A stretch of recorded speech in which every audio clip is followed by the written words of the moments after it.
May 9th, Tuesday. The end of the day was pretty interesting here. But anyways, first up here is DISCA, Discover Communications.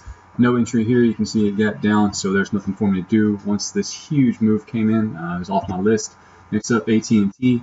Another one that got down, broke straight through my support, and nothing to do there. Next up is UPS. UPS, I almost chased it, but because it's an over $100 stock, I wasn't convinced with this move on the open. It's a good thing, so no move there either. Next up, WMB, the Williams Company. Nothing to do here either. It did open up an indecision candle out right here just above my support. Had I seen a green over green break right there, I would have taken the trade. However, it broke down and ran all day down. Those are the ones that did not trigger. Next up here, I have Alcoa.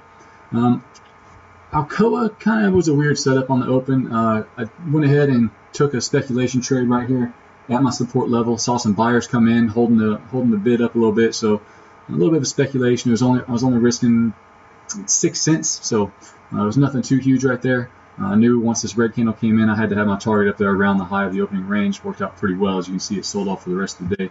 Next up, COMM, CommScope. CommScope, I actually wanted it to come back and pull down into this support where it broke out from yesterday. As you can see, there was a tremendous amount of momentum here. Pushed up all day long. Took a stop out here when I saw the volume come in. Had this upper wick. I thought it was more of a blow off top type of setup. So went ahead, closed out the position, and left quite a bit on the table there. But a gain is a gain, so no worries. Next up, EPD, Enterprise Products Partners.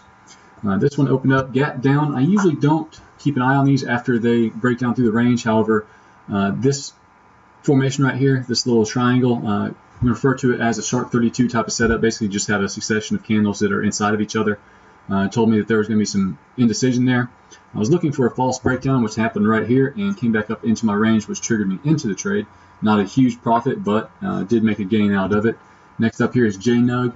I was really watching gold. Kind of wasn't sure what the S&P was going to do today, so I was watching here. It broke down, came in, tested the previous day's lows, and as I said, there's been quite a bit of volume here the past few days, so I was really watching it pretty closely. Jumped in after this consolidation, broke to the upside, and was hoping for it to run all the way up through this range here, but it did not. So once it came back below about halfway through this candle here, it was time for me to get out, go ahead and take profit.